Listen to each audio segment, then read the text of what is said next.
Rolling. Interview 1, take 2, Mark. Where do I see myself in 5 years? I hope to, okay. Let me think for a second. Dude, that's a huge question. Yeah.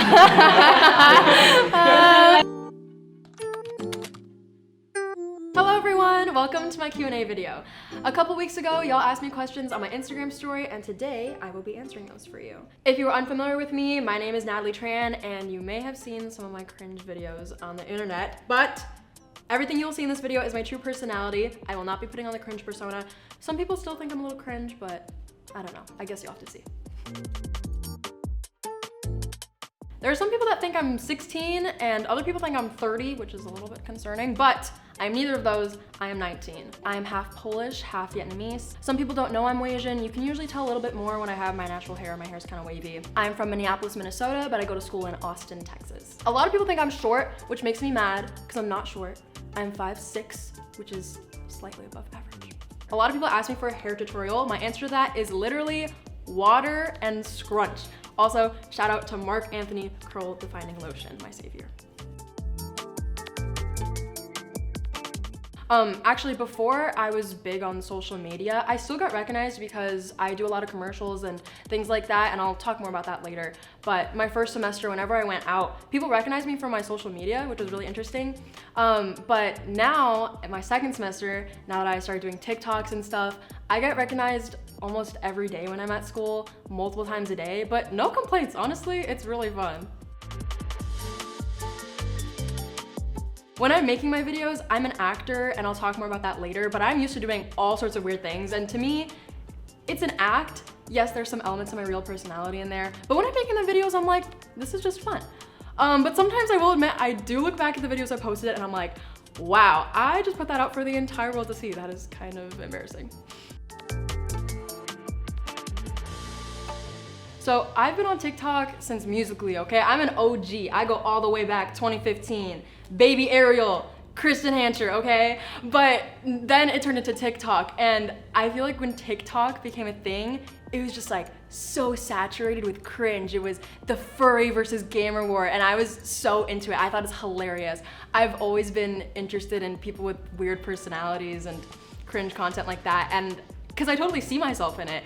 And I would tell my friends, oh my gosh, I really want to start making videos, but I know they're not gonna blow up, and it's so embarrassing to post a weird video and then have it completely flop, because then I'm just a weirdo being weird. But now that I've started posting more, I've actually become mutuals with all those people that I admired so much back in like 2020, and it's been so much fun.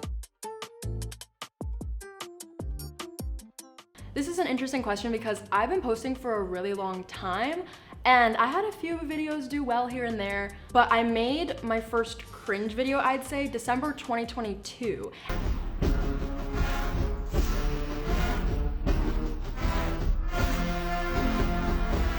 And it did pretty well, but I didn't take it and run from then, so it was kind of like a one-hit wonder. Exactly a year later, December 2023, I reposted the same video just for fun. I had no intentions of it blowing up. I was actually about to go hang out with friends, but I was like, I wanna make a TikTok right now. It'd be really funny to recreate this old video. So I did, and in a few hours, it got 1 million likes. And I was like, what?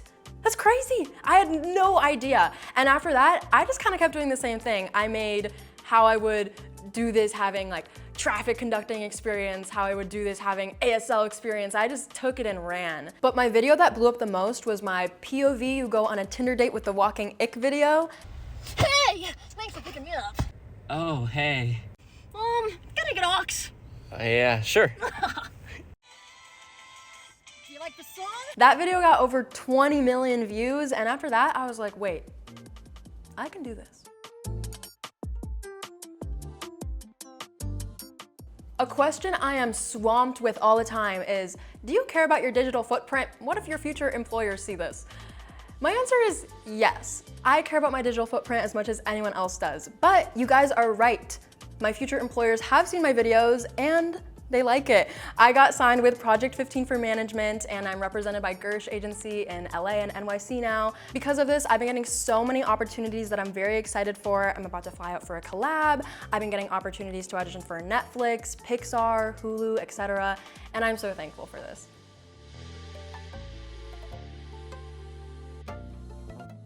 I auditioned for my first show when I was 5. I've always been singing when I was little, always singing in the car. So my sister was auditioning for a musical and I auditioned with her.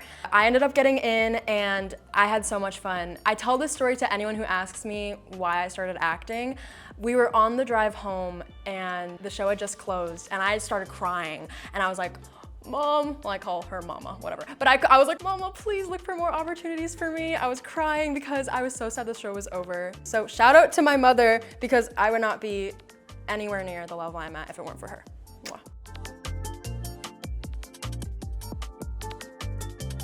I'm attending the University of Texas at Austin and pursuing a Bachelor of Fine Arts in acting.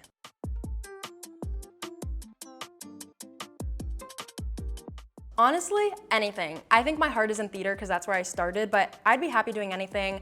I love doing voiceovers, commercials, everything I mentioned earlier, but I consider myself kind of a jack of all trades, so whatever I can dip my toes in, I'll be happy with.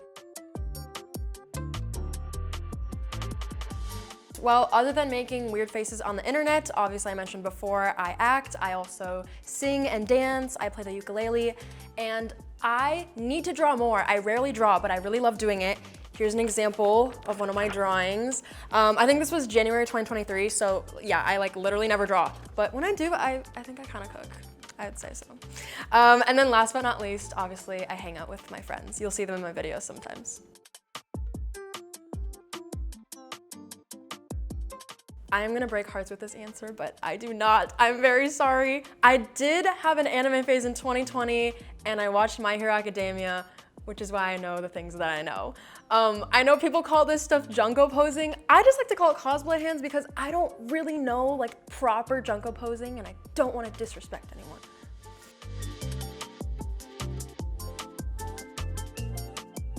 Okay, I love talking about this because my music taste is all over the place. My main playlist, which is called Every Song I Like, LOL, is 165 hours and it has 2,800 songs. So in this playlist, I really love hip hop and R&B. That's probably my main genre.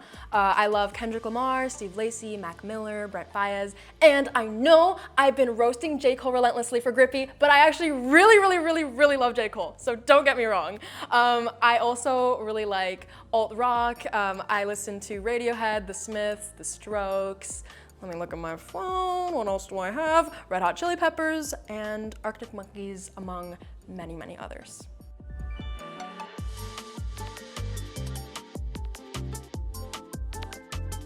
I want to hit 1 million followers on TikTok by December 2024, because that will be my 1-year mark since I started posting. So you guys better make it happen. Send this video to all your friends, like, comment, subscribe, do everything you can. Another goal I have is just in general to expand my platform and be known as me and not just like the girl that does cringe videos. Because obviously I love doing it and you can see there's probably some aspects of my personality that bleed through, but I also hope to have my platform help my acting career too. And I'm just really excited to see where life takes me.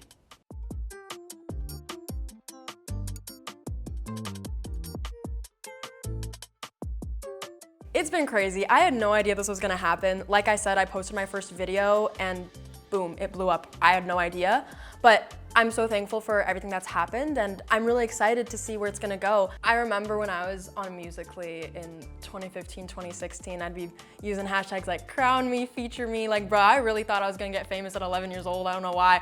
But honestly, I hope 11-year-old me is proud now. Pardon my French, but I love mind fuck shit, okay? I love Black Mirror, I love, my favorite movies include Get Out, Parasite, Shutter Island, and I would totally love to be part of something like that someday.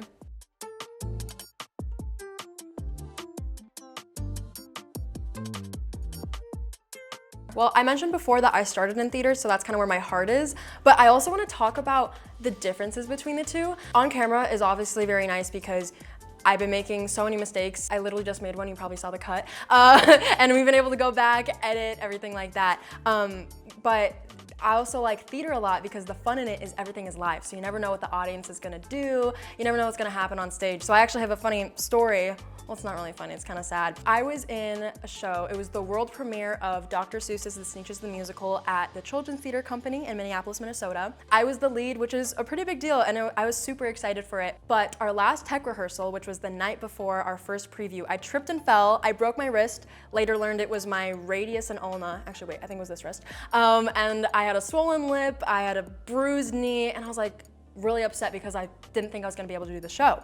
I ended up being able to do the show, and I did a few weeks of the run, and it was fine. I did it with a broken wrist, and like I kind of made it part of the character that I had a cast on. It was great. I got a yellow cast for Sneetches and everything. But then I got really, really sick. So like I already have a chronic cough, so if you ever hear in my videos like this gross like grumbly sound, I hate it too. I'm sorry, it's really gross. But anyway, it got really bad during this run, so I had to miss another few weeks of this show. And again, the run is pretty long because like with professional theater, the run can be like 2 to 3 months. I ended up staying home for a while recovering, and the day I came back, there was a scene I was in, I knocked something over and then I jumped down. One of the things I knocked over slid right under my foot and I sprained my ankle during the show. It was right at the beginning too, like wow, thanks. And then I did the rest of that performance with a sprained ankle, and I was really hoping if I was able to do the show with a broken wrist, maybe I can do it with a sprained ankle. That was not the case. So I had to miss another couple of weeks, and I was really sad, but I ended up coming back and closing the show. I was healthy again. I think I got my cast off and everything was fine. So it was sad I had to miss so much, but at least I was still able to perform a lot. That is all I have for you guys today. Thank you so much for watching. I hope you enjoyed this video made by Provisual. I was originally gonna record this in my room, but they got me. I mean, look at this awesome studio setup. What else do I say? Make sure to like, comment, subscribe, and do all those smash the like button, do everything you want for more awesome videos. Okay, bye! You don't even have to like cut out the errors. I think it's funny.